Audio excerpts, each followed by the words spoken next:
I wanted to welcome and thank Susan Murphy, who is out with a new book. We had her on this Pacific Zen Luminaries Speaker Series about a year and a half ago. And she's come out with a new book, a book called A Fire Runs Through All Things. I thought it'd be just a wonderful chance for us to spend some time talking with her and chatting. And so thank you, Susan, for coming in. Thank you, John Tarrant and Allison Atwell. They'll be coming on towards the end to add some questions and comments. And thank you all for coming. We have quite a contingent calling in from Australia, so that's nice to see. Good friends from there. So, Susan, I wanted to start off, I guess, a little bit about this book, about the title, "A Fire Runs Through All Things." What's the story behind the title? Well, you'll have to ask Jon Tarrant for the very full story of it, but they are words, slightly adjusted words that were inscribed on a kiyosaki. And it was on our altar in Sydney at various points when John was visiting. A fire runs, it's actually in John's version, it's "this fire runs through all things." And so that caught me very strongly when I first picked up the stick and saw those words. Later on, that stick broke, as all good kiyosakus do. And I think it got mended in a wonderfully sort of improvised way. And it still exists. But of course, the fire that runs through all things outlasts all of us. It runs through all of us. And it is not interested in beginnings or ends. So we're safe in its hands. Yep. And also, I think you mentioned that part of the inspiration, part of your desire to write the book came from the vast fires that burned through Australia in 2019 and 20. I remember pulling up a satellite picture of Australia at that time, and the whole country seemed to be on fire, particularly, the east where you live. And yeah, indeed. Well, look, you can't go past an event like that without it indenting you very deeply. It came very, very close to devouring it just where I'm sitting, right here. But in the end, that didn't happen. By the grace of a very slight wind change, it didn't happen. But that was a fire that, 6 months, nearly 7 months of continuous fire that the clouds of all those burnt beings and trees and human beings went around the earth 3 times. So everybody has breathed some of those funerary remains. We all shared those fires one way and another. And the ash falling in the ocean caused an algal bloom that was, I forget how big, something like the size of Europe. So that's sort of astonishing too. It leaves its mark on the earth, but also in us, and certainly, I think, in everybody in Australia, even though we're very good at moving on from, what's facing us. But John, did you want me to read something about that? Yeah, you wrote a very moving section about your Zendo as the fire was approaching, and I'd really love to hear you read that, beginning on page 202 in The Great Fires. Okay. So in the great fires of 2019 and 2020, those vast pyrocumulonimbus, this was a word that we all had to learn, pyrocumulonimbus clouds towering over our heads crackled with thunder and spat fire-created drops of rain as we made final moves to flee and take shelter with friends. Under that apocalyptic skyscape, I took a moment to attend to 2 final things. One was to lay out the zafus and zabatons in the meditation hall, which is behind me here, as if summoning the spirit of all the many people who have ever sat in this place and loved this place and taken care of it. And that was a kind of votive offering to the weather gods as they debated our fate in deciding the direction the fire winds would turn in. The other was to take a moment to seek personal counsel from the earth that mothers are, something that I'd learned to do decades before in the company of the remarkable Wiradjuri elder, Min Maya, Auntie Maureen was her name, Auntie Maureen Smith. And she told me this: find a place that wants you to sit down on the ground. Take your time before easing your fingertips a little way into the earth. And then when you feel the connection, speak your name and out loud, saying, this is your daughter or son and your name, talking with you, Mother. And take a moment for the question that needs to be asked to arrive in your heart. Then speak it out loud and wait for the return touch, the unexpected words that sound in your own heart. My question that moment for the earth arose from sheer exhaustion and sorrow that had all but replaced several months of mounting fear. The question was, what do you need me to know about this? Her reply came in its own time with a slight buzz in my hands and a jolt to my heart. Your suffering with me is my care for you. And as I go on to say, this made a kind of unhesitating koan-like sense for me, exactly to the extent that we hold back from suffering with the earth. We stay blind to everything that's offered in my care for you, and the sense of it's all yours in the most generous sense, is subverted by the way we have lived, and we bypass the suffering that this causes. So this whole sense of mutually saving, mutually caring, it's just so, it was mirror-like, it was like the two parts of that sentence are mirror-like, and you can't help but catch your own face in that mirror in the best way. Yeah, it's beautiful. And now you were just telling us that in the area in which you grew up, which was, I guess you call it far north Queensland, do you? The far north. There are tremendous floods in your hometown and cyclones coming in. And this is summertime, your time, exactly when you would be fearing the fires. And this is this is the earth, right? Now flooding, previously burning. Yeah, we have to accept it is a very deeply deranged kind of weather, or climate. Climate goes beyond weather. It's the really kind of the settings we intend to rely on, this thing called climate. But we can't.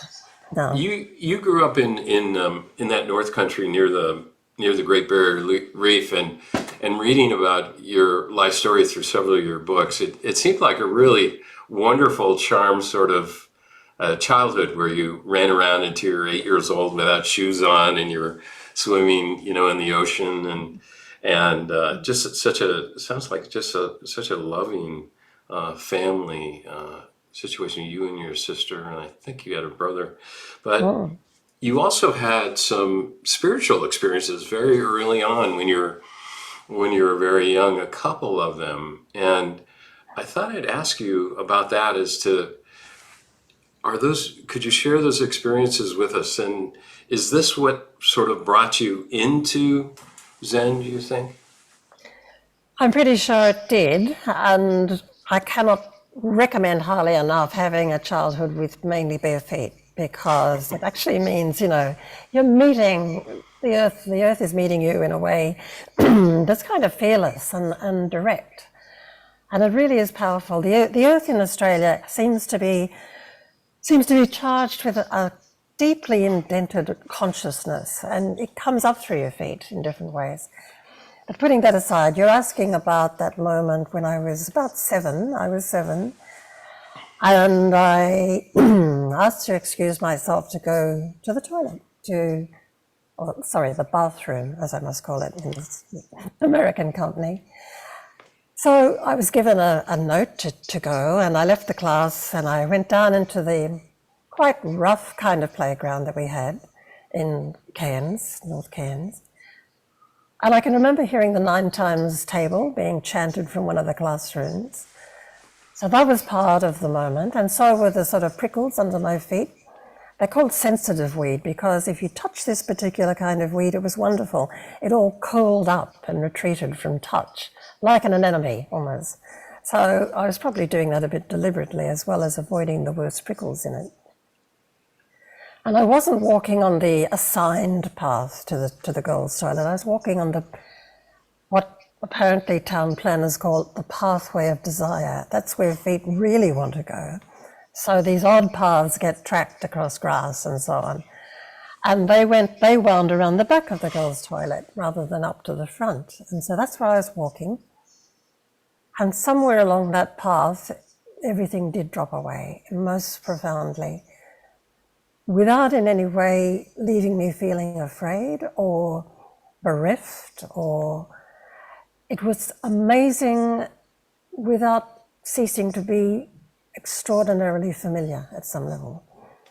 And it was like being a kind of, I found myself to be a source of radiant light, just pouring out into some kind of vast, dark, I could say emptiness, but it was absolutely live emptiness of, it completely held what was going on. And it was like, later on if I tried to talk about it, I'd probably say it was like being a star. Because what else pours out unceasing radiance like that? That was a very joyful experience. I began to see other, you could almost call them bodies of light, floating into space, floating into sight as well. So that went on for I don't know how long, just this sense of realization. This is what, at some deep level, we are. We are this. Or at least this presents something about what we are.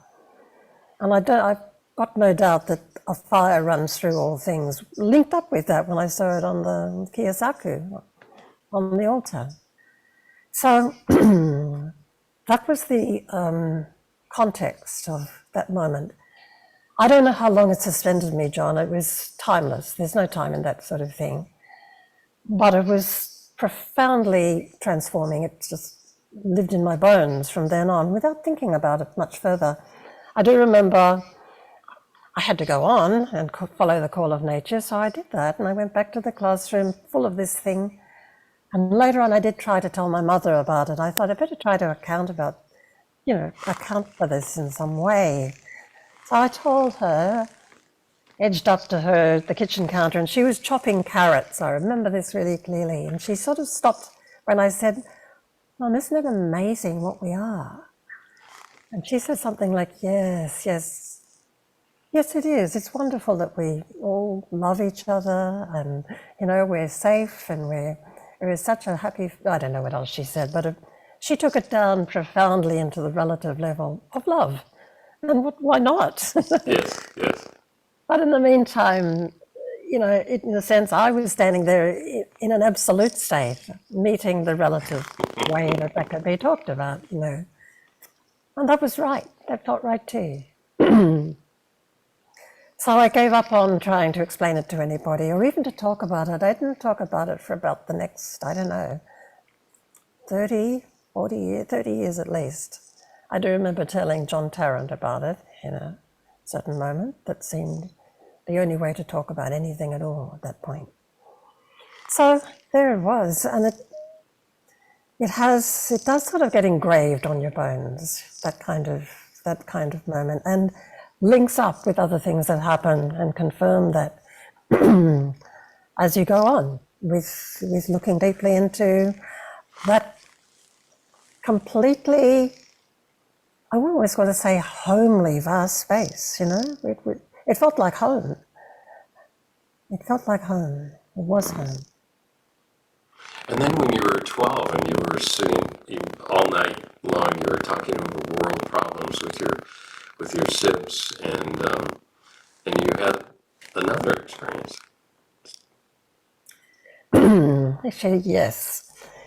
So I have talked about that in the book, in the opening pages of the book. I think I talk about it as, I think I was 12 at that point, and I was sitting long after dinner. For some reason, my brother and sister and I sat on after dinner and just began to sort of talk about all the the intimations at that point of what was happening in the world. Like at that point, it was a lot of talk about hunger and about population explosion and the sense of, yeah, the nuclear threat was already alive in that moment, enough to be nudging us. But at every point, it was about, can we possibly be giving away or allowing to have slip away this extraordinary, beautiful state of this earth where we, and the creatures on it. I think because of where we grew up, there was in all of us, all three of us, such a natural feeling that the earth is alive, that earth is an alive reality in every single detail, not just creatures moving about, but everything in the world of change, is alive, it's alive. And the consciousness that comes out of this extraordinary physical reality is alive in consonance with the earth. That is somehow endemic for us as children, I think. My brother was 4 years older than me. My sister was 2 years older than me. So I was the youngest. This was the longest I'd ever stayed up talking. We talked our way almost into the most profound doom and gloom places. And I went to bed carrying this sort of huge new weight of feeling and thought about the world. And the sense that I'd taken some of it on, I felt slightly proud, I think. I went to sleep and I woke up next morning and made my way to that same table, our family table. And I sat down with my bowl of cereal and I put my hands on the table beside my bowl of cereal, and some kind of huge wave broke through me. I was carrying these sort of fragments of shards and sort of shattered reality inside me. But when I sat down, the wave that came through was just complete and utter. All is well. Everything is so profoundly in the right place, in some inarguable kind of way. And these two were not separable. They could not be separated. These two faces of the same moment were, it's almost as though facing into the first somehow allowed a deep, rich contact with this ground of being that is completely okay. It's blameless. It's faultless. It is just as it is in the most complete way. It's complete. And so the completeness and the brokenness somehow arrived together in perfectly able to keep company. That was the great revelation of that moment, I think. And I do also think that it was the fact that we trusted each other so deeply in that long conversation, and we love each other so deeply, that allowed us to go further than you might. Yeah. To go to really tender, a very tender depth of what we're talking about. I think that community of looking is really important. I think it allowed something bigger to take place. Yeah.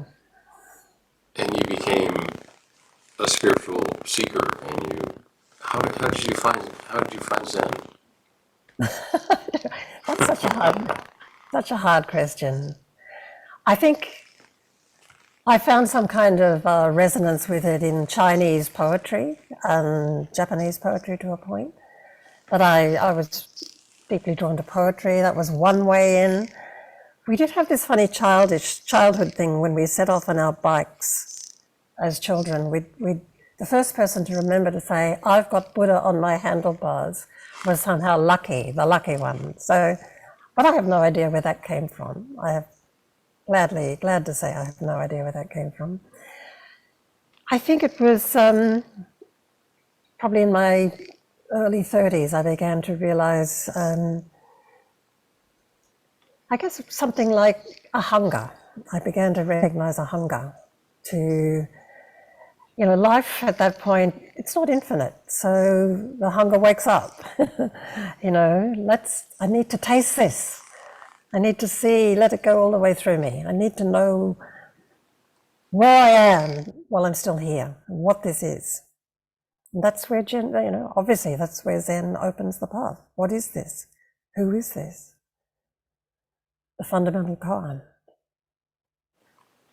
And you started studying session, I think, with John Tarrant down in Sydney. And then you became one of the first women teachers, first women Roshis in Australia, maybe 20 years ago. And I'm really interested in asking about how has Zen changed for you as a teacher in Australia over these last several decades? Okay. Well, that's an interesting and rather long question to respond to. I said to you earlier before we came on live that I find myself to be something of an outlier, but I'm very happy in that position to be sort of connected. Probably I'm an outlier because my connection precisely with Pacific Zen is very dear to me. And so the rest of Australia is very much Diamond Sangha based. And so this both and quality is what I carry and live with and have carried through my teaching.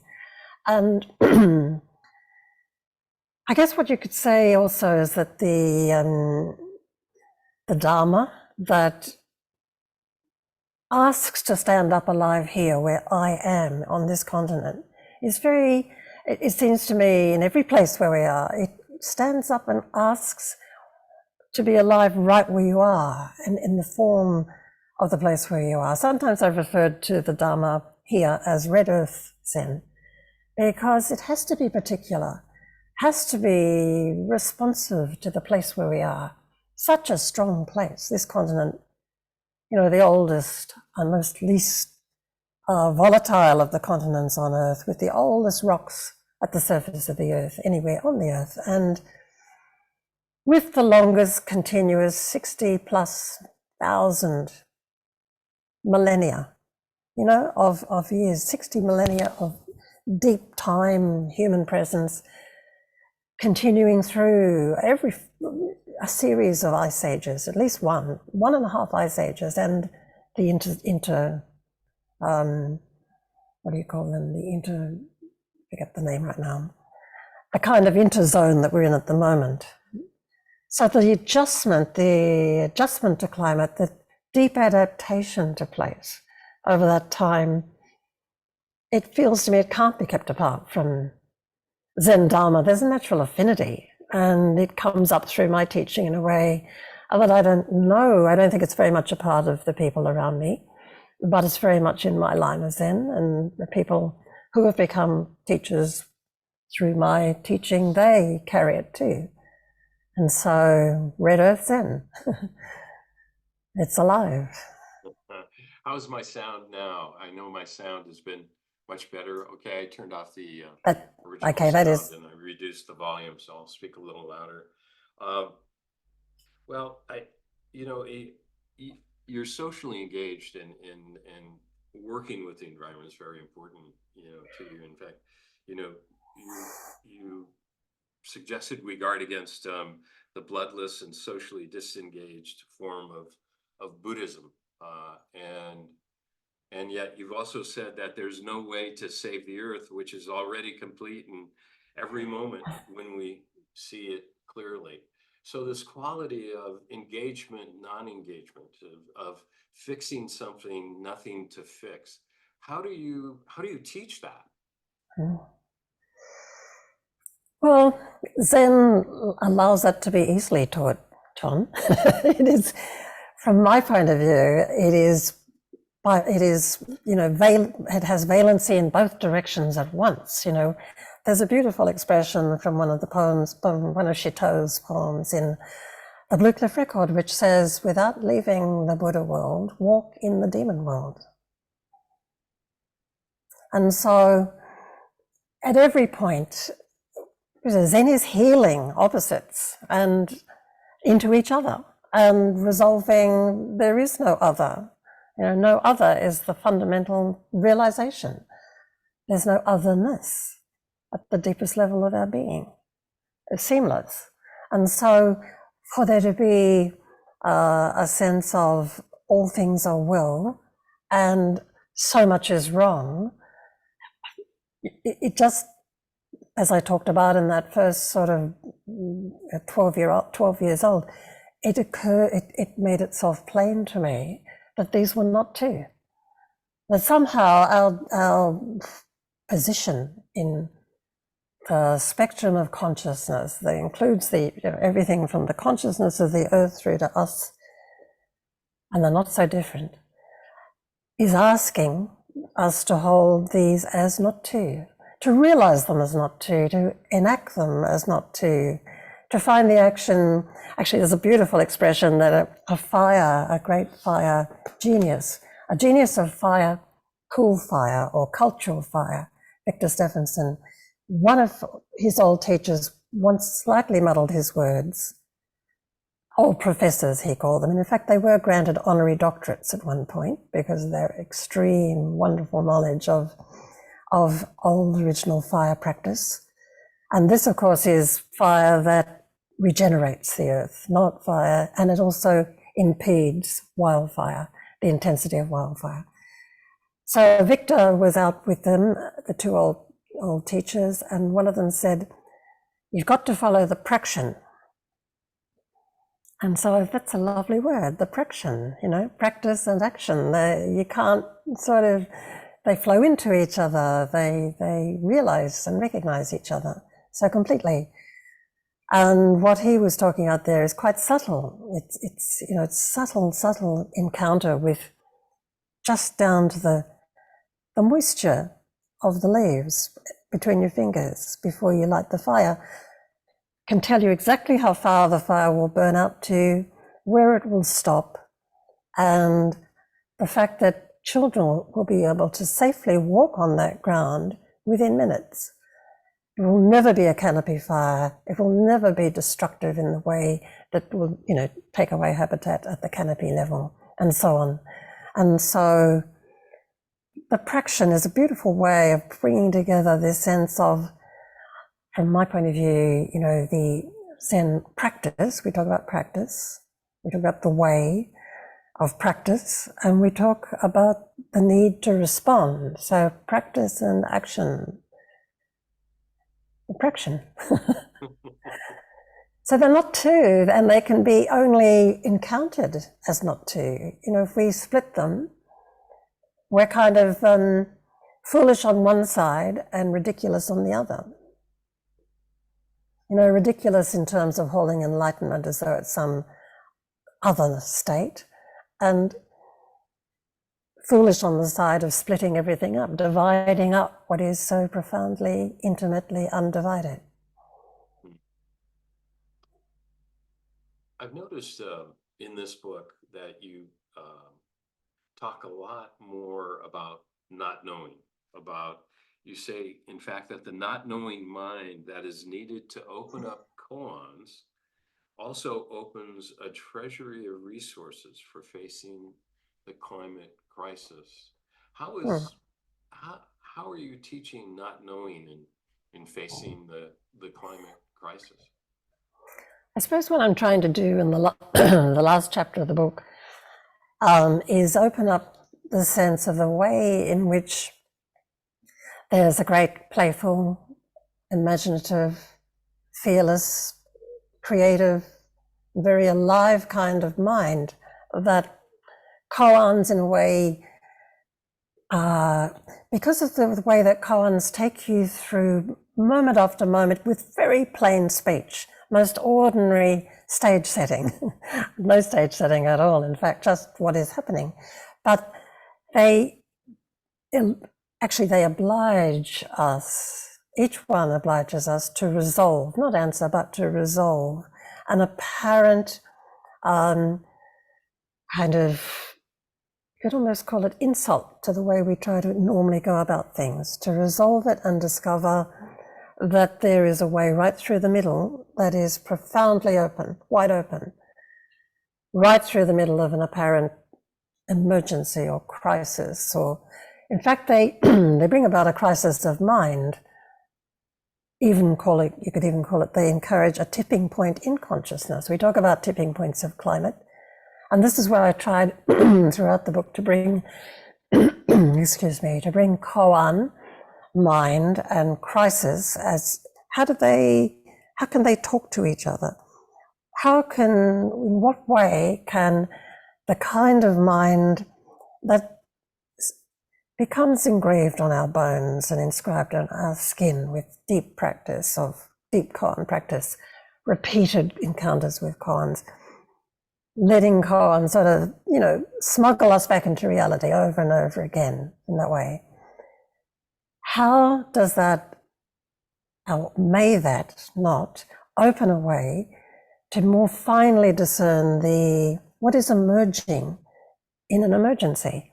The emergent, the new thing, the emergent, the third thing that couldn't be presumed, in a sense. You've got two opposites, now you've got a third thing that goes right through the middle. And that is something that happens again and again with koan. So, look, there's a saying about kelpies. Kelpies are Australian dogs. John's had a cross kelpie, so he knows, and he's met my various kelpies. And it's said about a kelpie that at a certain point they are ute ready. That means they are able to immediately, on command, leap up onto the back of a ute. And so I'd say that koans help us to be crisis ready. They actually kind of grow a propensity, a skill. They skill us up in a certain kind of wisdom towards a critical moment. And that can be from the most intimate, sort of small, interpersonal moment all the way through to the huge crises that we can't possibly ignore. They're reverberating through us. They're changing us. And a koan invites moving with. I love the thing that Dogen says in Advice for the Cook. He says, turn things while turning with things. I think that's a great koan for finding a path of action to be of some help in, the kind of crises we're facing. And then they're so compounded. I mean, they are obviously geophysical and involving every single human being on Earth and every other creature. And they're also geopolitical. And so they are planetary in scale. And for me anyway, to say the Dharma can sit here while these things are happening all around us is ridiculous. The Dharma, if it is to be alive in us, has to stand up to meet what's going on. So that's where I'm going there.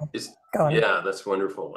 My daughter, actually, you talk about cool fire. She's become a forester, and she does prescribed burning for a large organization that owns land all around the country. She just got back from Florida, and she's been all around, and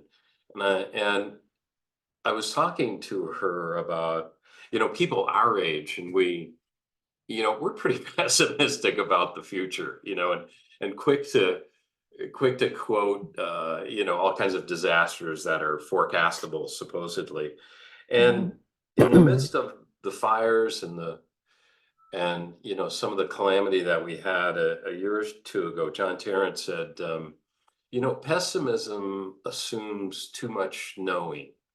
And I told my daughter that, and she said, yes, because they don't want to be tagged with our knowing, right? They want to develop the world and figure out what the answers are themselves, and they will. I feel like they will. Yes, totally. It's come up.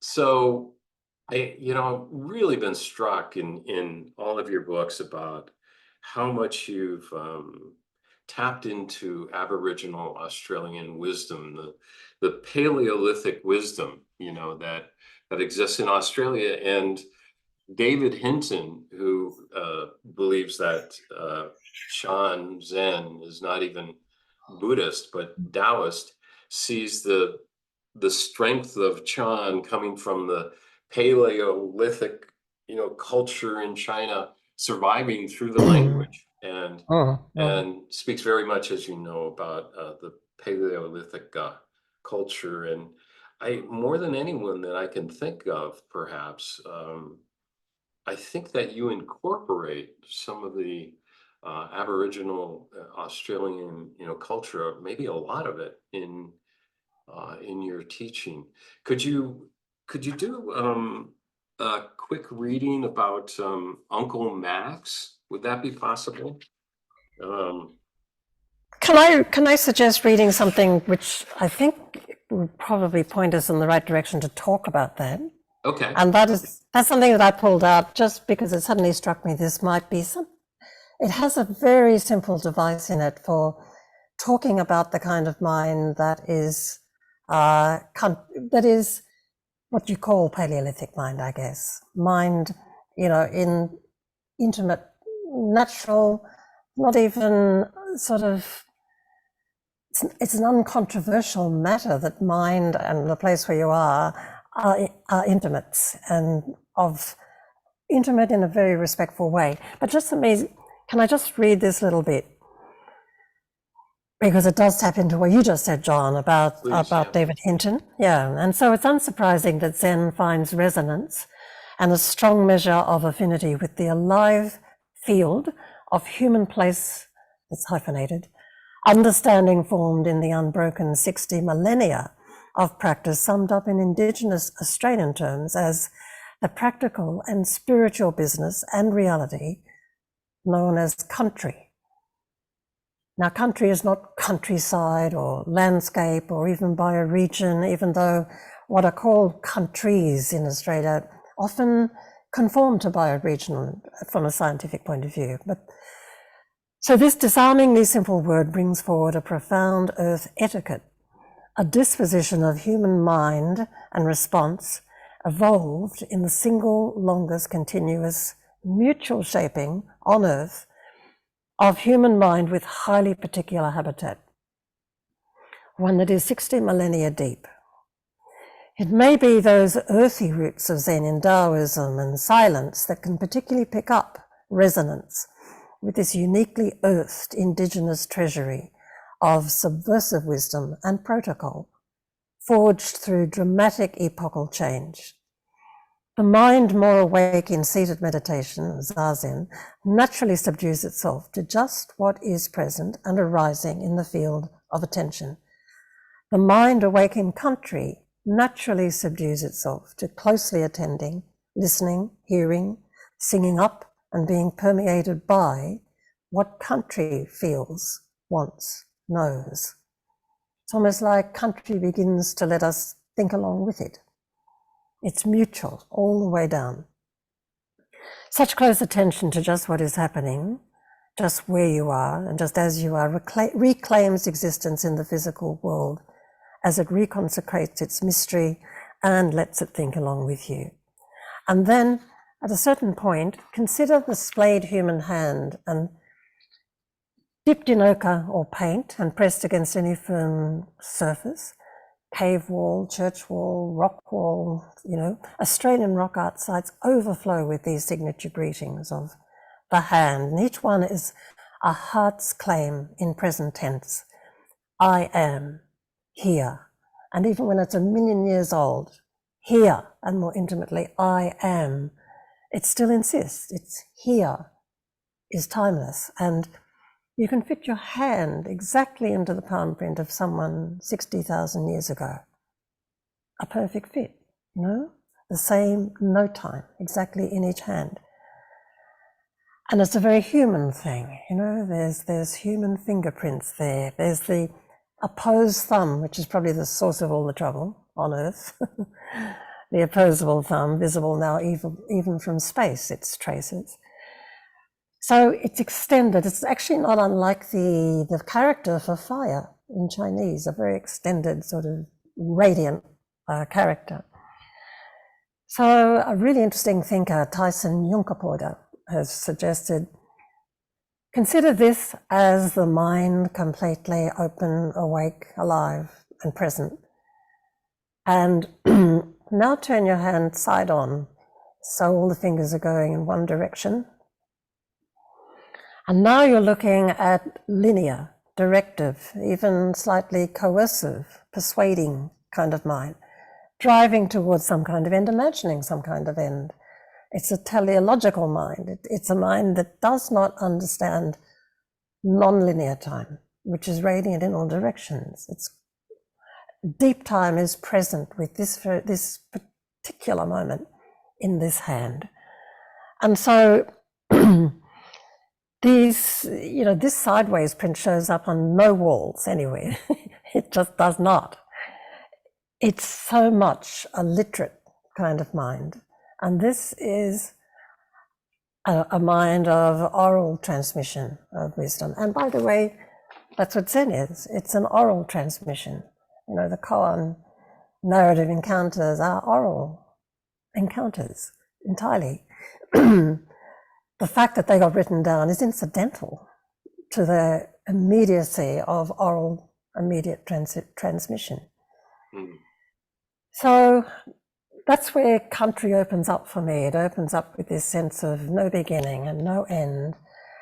Country has these depths in Australian terms, of almost being the oldest and most revered ancestor. So it's kinship. You have kinship lines running through country. Country is charged with relationships. It's completely composed of relationships. It also has song lines running through it that are like arteries of spiritual force that have a teaching quality. They're like a library of knowledge about very practical things like where the best food is, but also how to preserve that best food and work your way slowly into the best food areas. Never go there first. It has all kinds of ways of protecting us from our own stupidity, but also it is embedded back in country.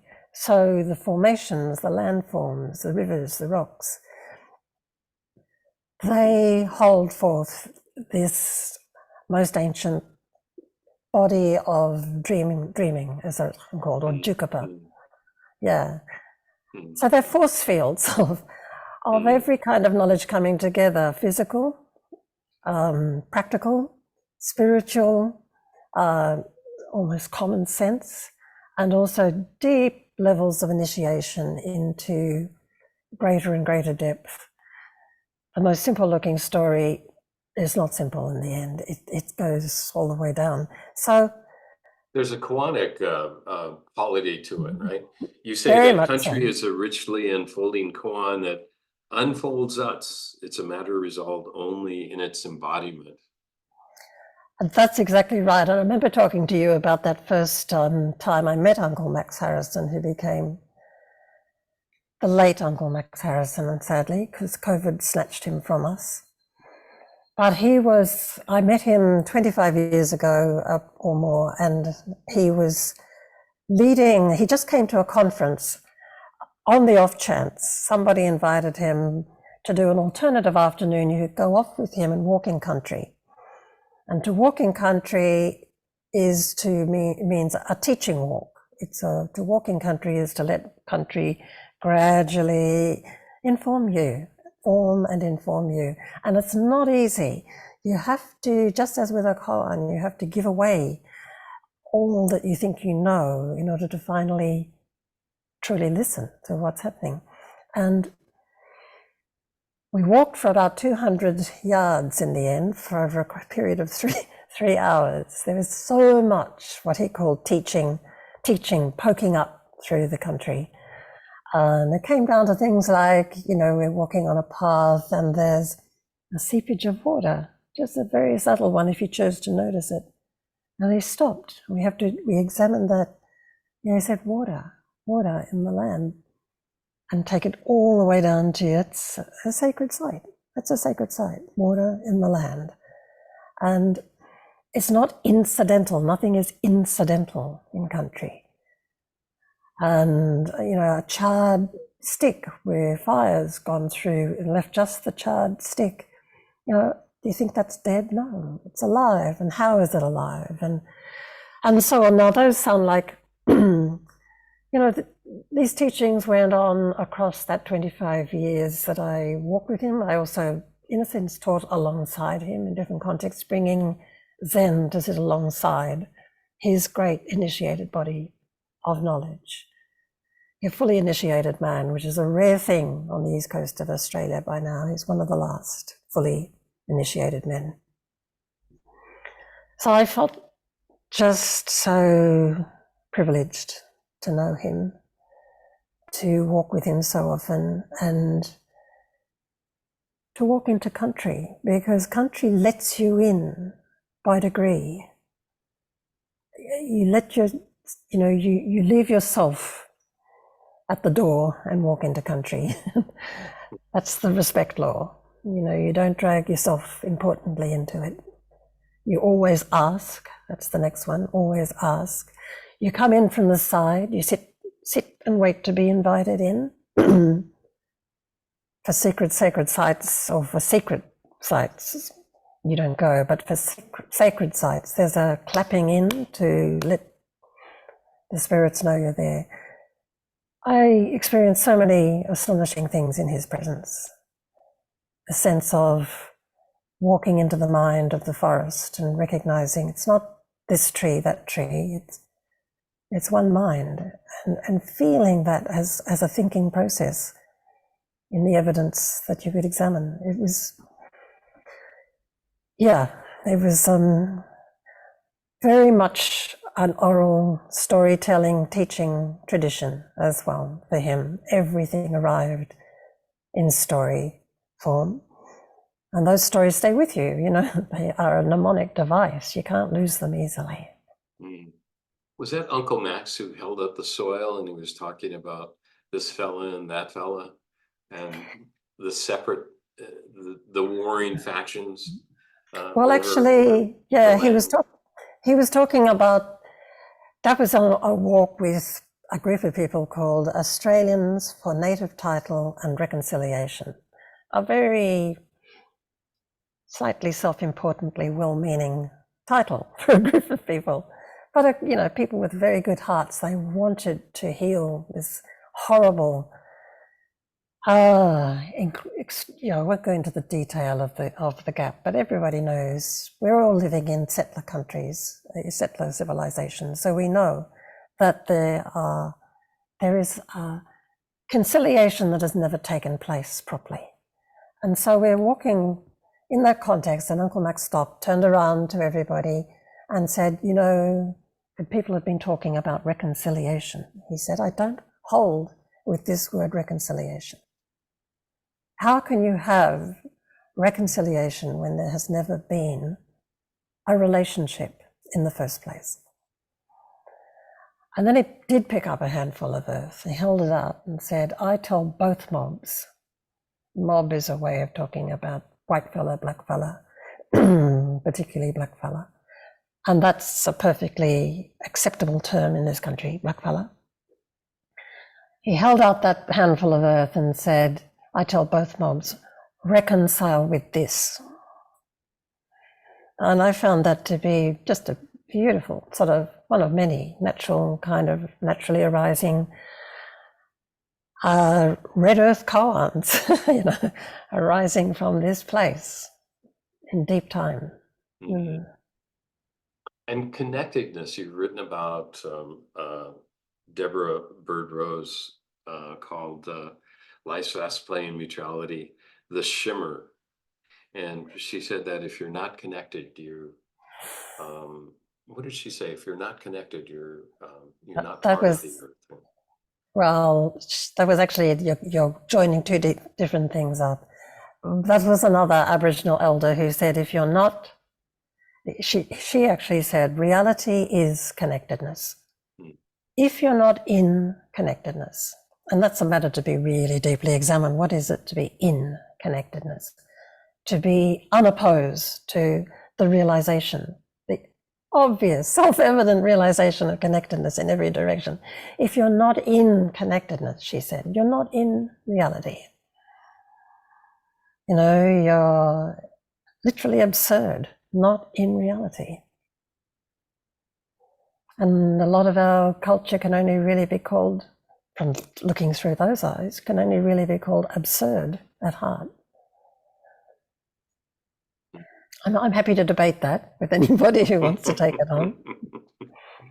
You use a beautiful example in your book about connectedness. There's a podcast. Can you just recall that story about somebody on a podcast? Somebody asked the ecologist, "What is connectedness?" And the ecologist says, "Well, there's a moth in Madagascar that It drinks drinks the the tears tears of of the sleeping bird, birds, of the sleeping sleeping bird." birds. Yeah, yeah. That's If you just wonder, amazing. yeah, yes. I'd like to ask John Tarrant and Allison Atwill to jump in if they have any thoughts or any questions. I have many, many more, but I'd love to hear from them if they have some time. Yeah, it was great. Great hearing you talk, Susan. I feel like I'm in New South Wales. It's wonderful. See, there's an absurd thing. How could this be called New South Wales? It sort of proves the point, doesn't it? Absurdity. Yeah, country. Yeah. And yeah, and also, the burning really affected me over here, even though, I wasn't in it, but, just sort of tore Rinsesh in, I think, and just tore my heart open with sorrow of the animals dying and the forests dying and the ancientness of the forest. So it was kind of like old tribes, So Yeah. so that was a tremendous. And even the Gondwana land forest that you knew really well up north, that caught fire in places, Absolutely. Yeah, Rainforest that had never seen fire. yeah. And I think it hasn't known fire since it was part of Antarctica, That's right. That's right.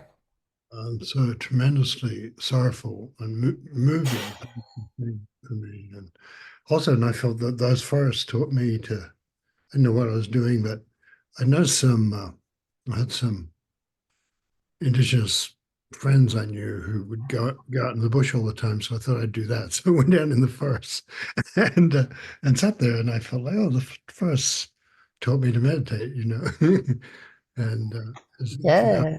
getting of Zen. So I know they've burned. So there's a profound, profoundly touched, and your work also keeping the line to the Indigenous people, with Zen is just really, really good. So there's that, and I think I've been thinking about how, in a certain way, in Zen you can't have. Then there's a certain transformation happens where you, you leave the world you normally occupy and you go into something that's sort of profoundly alive and you're connected to all things, and and I guess it happened to you when you were a little kid, but in a way, what we do with the session, with long retreats and so on, is kind of provide an engine for that, a vessel for that, I suppose, is a better term, and so I've just been very interested in how dreams touch in that, and people come to me with dreams that they're clearly in that realm, and that you can't really do Zen just by thinking about things in your head and thinking about mindfulness or whatever it is, and somehow you have to let it come over you. And so I don't know. It's just nice hearing you expressing all that. And yeah, Well, it's probably all your fault, John, at some level. well, we're all tangled up together, and I don't know. There we are. I know. I'm just honoring that fact. Yeah, Jung said something like, "We're all in the soup together," and yeah. Yeah. And so, someone else said, "There's no cold spot in a boiling cauldron." There you go. Yeah, Mm. yeah. And I'm sort of interested in how we try to make our community a kind of cooker in that way, a container, a vessel in that way, and music and poetry and things, and but also I think it's the sympathy for that kind of consciousness really seems to be an important thing, and I think that's one of the things you seem to be teaching is the openness and empathy for the the native Indra and Mm. they were all linked. Yeah. And you and I have talked at different times about the kind of dream quality of this midpoint of, let's call it,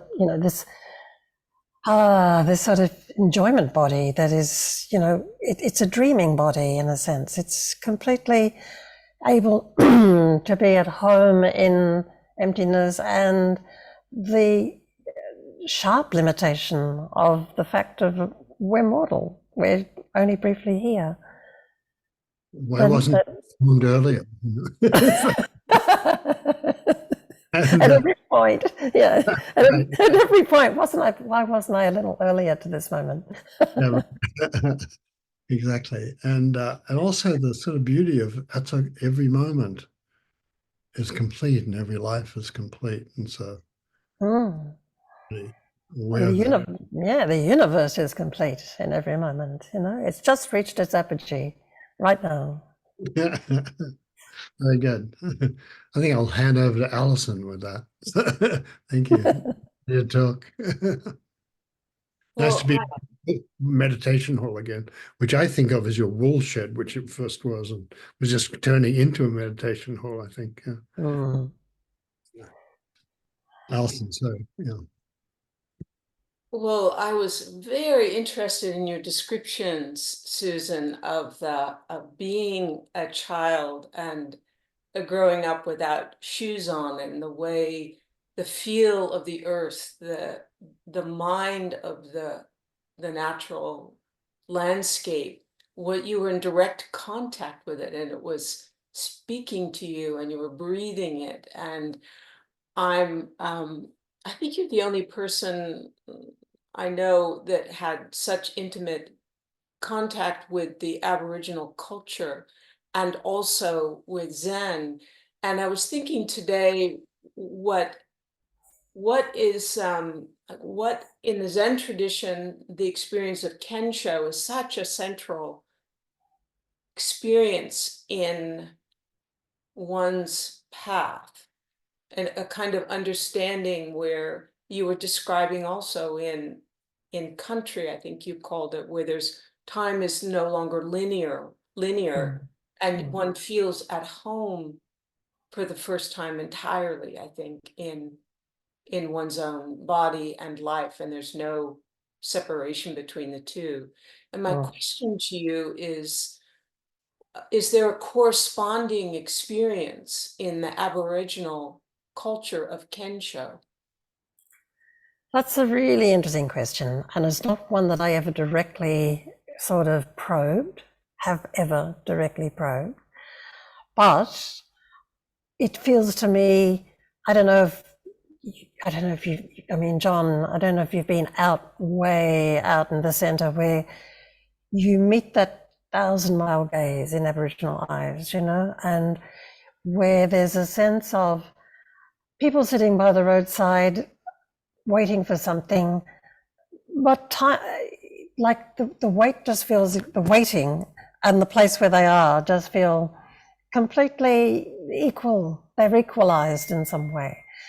And I'd say that that's very much running through a lot of deep experience where it hasn't been or isn't being disturbed by some of the extraordinary layers of cultural damage that have happened. But I do know, for example, that Uncle Max sometimes would come and join the meditation sit in Sydney with me. And that would be sometimes before we might be going off to do a walk in country together or something like that. But he would just come and very naturally sit. He was completely at home around Zen sessions. He would watch the walking meditation just as though it was the most natural thing on earth. That's how, you walk in country at the speed of country, which is the speed of slowed down consciousness. Finally attending to everything, hearing, feeling, hearing, listening to, sensing the conversation of country that's going on. So it's so similar. It's so adjoining. I can hardly feel it's likely that it doesn't coalesce in places. It just feels there's a natural affinity between the two, which I think is pretty obvious. It's obvious enough when you go walking in what we call the bush, forest, if you like. The forest teaches you meditation. Jon was making that point a minute ago. Meditation comes to you there if you're not talking, and if you're not talking, meditation just naturally arises among trees. It just does. So there's a word in a Kimberley area word in northwestern Australia called dadiri, which roughly translates as sitting quietly, not thinking, something like that. It's sort of quite prayerful consciousness, but it doesn't have any intention. It's not trying to coerce anything into happening. It's very open-handed sitting. That's how you sit when you're waiting to feel invited into country. Rather than barging in, importantly, you wait to feel the invitation. And there's another term, yoro, which is David Moljali, and also from that area, Kimberley area of Northwest Australia. And he uses that word, yoro, to talk about what he calls, and I quote him in the book, he talks about going out into country, everything is standing up alive, brand new. Now, if that's not a description of waking up, what is it? Of a deeply awake state. And he says, you don't go out after things, you let them come to you. And that's so much like, again, saying, the mind that goes out to claim the 10,000 things is delusion. The mind that lets the 10,000 things advance and confirm the self, that's realization. So there's huge congruence there it's energizing. It energizes Dharma for me. Energizes my sense of what the Dharma is, obviously.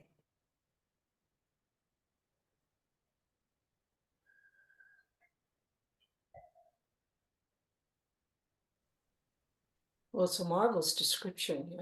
I'm just so curious about the intertwining of those experiences. And as a native to being human in some way. Well, that's probably why I wanted to bring that body of experience into the book. Because I think that is a template in a sense. The sense of country is something like a template for a really intimate human-earth relationship, and it's one that is unbroken, has been, despite the centuries of damage, where we have imposed ourselves on top of what is here. Despite the broken quality of a lot of Indigenous life, this persists, country persists. It comes up in dream. In an earlier program, I actually made a radio program about the way the Sydney Basin itself, the basin in which Sydney, biggest first contact city in the country, the way that the dreaming is still making its way up. It can't be kept out of this place of now 8-9 generations of settlement contact. and it comes up in dreams, it comes back in dreams. It is alive in the place where we are. And I think that would be equally true, probably not with such a long provenance in North America of the indigenous 6,000 years on one hand, 60,000 on the other. But still, it doesn't matter. It's deep time awareness. You know, it's awareness of the time that is both absolutely flourishing right now and is indissoluble from deepest possible time. There's a lovely playful example. Maybe I noticed we're going over time a bit, John, are we? Does it matter? No, we're good. We're good. Yeah. Okay. Because there is a sequence in a great film, if you can ever track it down, called 10 Canoes, made with the help of a white fella, but very much a black fella film. And in it, David Gulpilil, who's probably quite well known even to people in North America, I don't know, one of the finest Aboriginal actors ever. And there's a playful voiceover from David Gulpilil during this sequence in which the camera is simply up in Arnhem Land, up in far north, I guess you could say the Northern Territory of Australia. And the camera is tracking past some reasonably nondescript bushes, if you can ever find any bush to be called nondescript, because once you look at it, it's completely, you know, here in its own right. It's perfect, it's beautiful, it's riveting. But so it's tracking past these various, you know, people would just say, oh, that's just kind of bushy stuff. But it's tracking past it, and he starts talking. He says, now we're going back. We're going back in time now. We've gone back, and he starts to laugh. We've gone back 20 years now. We've gone back 2,000 years now. We're going back a long, long way now. We're back 40,000 years. And we're still looking at the same tracking shot. And suddenly you realize it is 60,000 years ago as well. It is. It has all of that in it. You know, it's carrying that with it. It's co-present with this very sort of moment right now. The ease of mental travel between the time right now and the great body of time that is sort of blooming into this time right now is so natural within the mind that I want to call country, capital C for country. Country as a living presence, an alive, most venerated ancestor presence of some sort. It's like probably better to call it a mind, you know, it is the mind indented in place. And there's so much more I could try to say about it, but I do my best in the book to say at least a skerrick of stuff about it. Yeah. You wrote something really beautiful about dreaming and country and upside down Zen. Do you mind if I read it real quickly? It's a paragraph. Yeah, So sure. this is from Deborah Bird Rose, the anthropologist. And dreaming can be conceptualized, she says, as a great wave which follows along behind us, obliterating the debris of our existence and illuminating as a synchronous set of images those things which endure. Dreaming, you go on, like Buddha nature, is fully present in each moment and detail of ordinary time and circumstances. It's closer to breathing. The dreaming of country is sung, which means tended in ceremony, minded, to maintain the whole order of relationships that keep things whole and headed. No amount of obliteration and forgetting can take the song out of the land. It's really beautiful. Mm. And I think I talked in that part of that book about the moment when Deborah Bird Rose was traveling with Daley Pulkara, who she would call, as an anthropologist, she would call him her teacher, not her informant.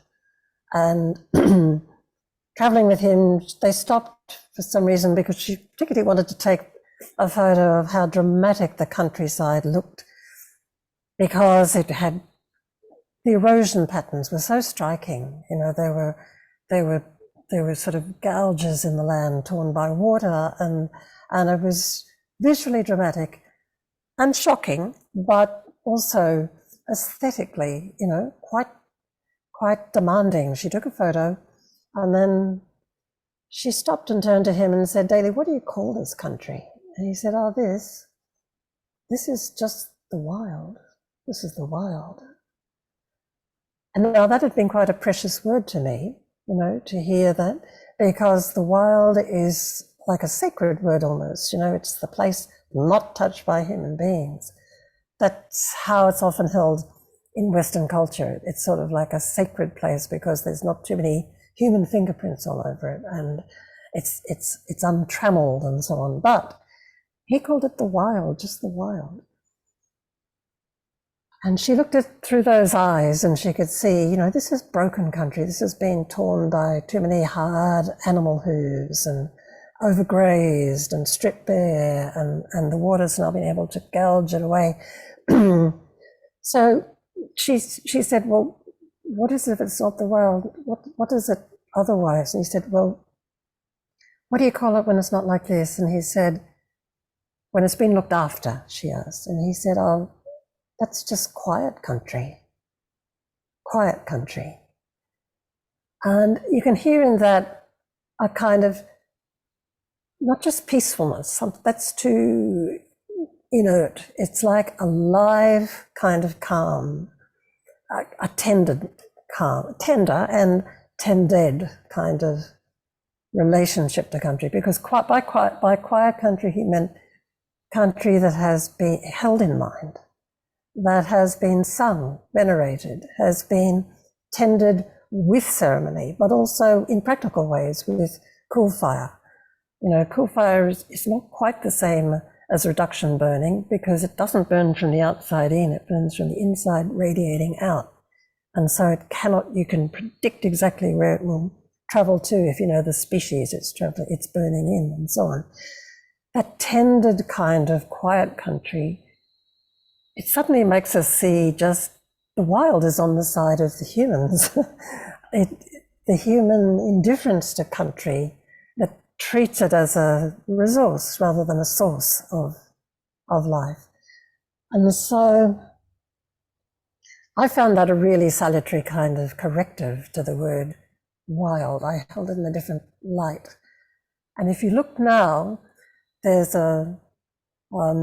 somebody has taken huge trouble to track the places and the points of view of paintings made by quite fine artists in the 18th century in Australia and the 19th century, of land country that had not yet been heavily imprinted by white fella use and agriculture or pastoral use, and then compared that, those early almost photographs, they weren't photographs, they were paintings, of the kind of country, the way country looked. It was often called, the first people who walked in there said, this is like a vast gentleman's estate. Beautiful clumps of trees, beautiful rich grasslands with animals plentifully grazing and so on. And what he said then, what this book goes on to talk about is, now let's look at the photographs of what this country looks like now. And suddenly you see what the full force of that word wild, because it's now confused country. The things are growing too thickly, they're too fire prone, they're opportunistic and invasive species cropping up too readily. There's a tangle. It's a sort of a tangle rather than something that has the impress on it of care, of long, deep time care. And suddenly you see the value of the word quiet country, you know. If it's quiet enough, you can actually have a conversation with it. When it's wild, it's just a kind of jumble, a jangle, the deep conversation is lost in the noise. The signal is lost. That's lovely. Before we end, a friend of yours, Ron Moss, is a poet and a haiku poet, and has some really beautiful poems. I just loved his poetry. Are there any that you could read to us, to share with us? I don't have them singled out, but I can flip through the book because there's one I use them as capping phrases with his permission for each chapter. So I'll give you the final one. By the way, let me introduce you to Ron in that case, because he is a long, long time Zen student in Tasmania. So like John Tarrant, he was born in the only country named after Armenia. So he's very happy about that as well. And he's also a fire warden. He is a volunteer, a first responder, firefighter. He also plucks people out of the carnage of car wrecks and saves their lives. He's very quiet. He's a very fine, internationally published poet and deeply modest man. And his Dharma name, not incidentally, is Deep Fire. And so the last one that I use as a capping verse is this: unbroken horizon. A lone swimmer enters the sea. And until you drew my attention to looking again at you quoted that one in what you wrote about this talk today, John, and suddenly unbroken horizon steps out as a very beautiful koan itself. What is the unbroken horizon? And let me try and find another one quickly. Okay, so this is the one that corresponds to the chapter that's mainly about country and deep time and all of the things I've just been talking about most recently. And in particular, there's a series of stones up on a sacred mountain called Gulaga on the south coast of New South Wales. And it has a base stone. It's like a needle of stone pointing up into the sky. The base stone, it's in three parts: the base stone, a middle stone, and then one that disappears into nothing at the top. And that's a very deep teaching point when you're walking in country with him up there about where you're placed in time, because we're sort of in that middle stone, but all of the source stone that this is resting on is equally present, and so is the unimaginable. And in fact, don't even talk about it, the top stone. We don't inquire into that. It doesn't bear lots of talking about it. But this is the the haiku I chose from Ron's book. And it goes, it's just this: stacked in stone, the vein of time. Stacked in stone, the vein of time. That could easily be placed at the foot of that particular teaching rock or set of teaching rocks up there. Okay, another one. This comes at the end of a section that talks about the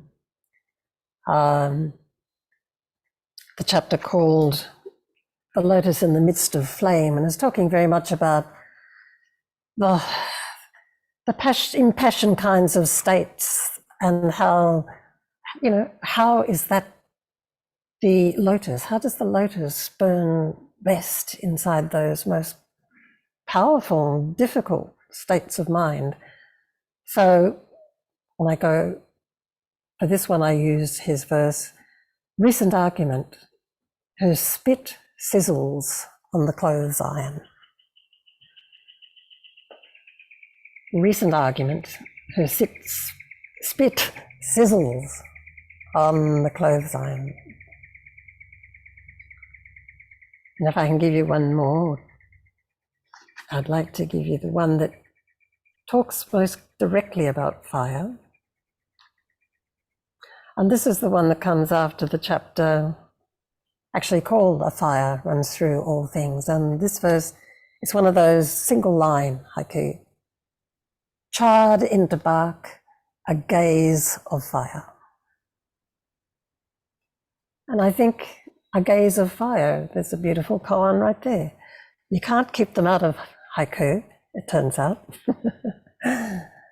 Poetry and koans, you know, who can tell them apart in the end? Expression of this very life, right? Yeah. I think Jordan McConnell is on. If you are Jordan, maybe we could get some 4 vows from you. And before Jordan plays, I just want to thank you so much, Susan. I visited you down in Melbourne in May, and I was honored to be a witness to Kirk Fisher's transmission ceremony. And then I met Kynan Sutherland, who became a successor just this past spring, I think, your time. That's And right. I want to congratulate you on just 2 really fine teachers, just lovely, lovely people, just a lovely community down there. And as I think I told Allison or John that I came in the door of the place where you're having the ceremony, and you took my hand and you just led me around the room. I was ready to drop my hand because, okay, now after 30 seconds, you know, and you just held on to my hand and you took me for about 20 minutes around the room and introduced me to people. It was just so lovely, and I so appreciated it. Ah, Thank I'm you. glad I did that. I'd forgotten. That's great. Well, it's just you, and it comes natural to you, right? I hope. Jordan, Well, are you there? before you do that, John, I'd just like to thank, in reply, I'd like to thank everybody for turning up to this and putting up with all the noise I created. And also I want to thank you, Jon Tarrant, because you are the source of a lot of the trouble. So thank you for the trouble. And thank you, Jon Joseph, because you're the source of a lot of trouble as well, it turns out. Pleasure is mine.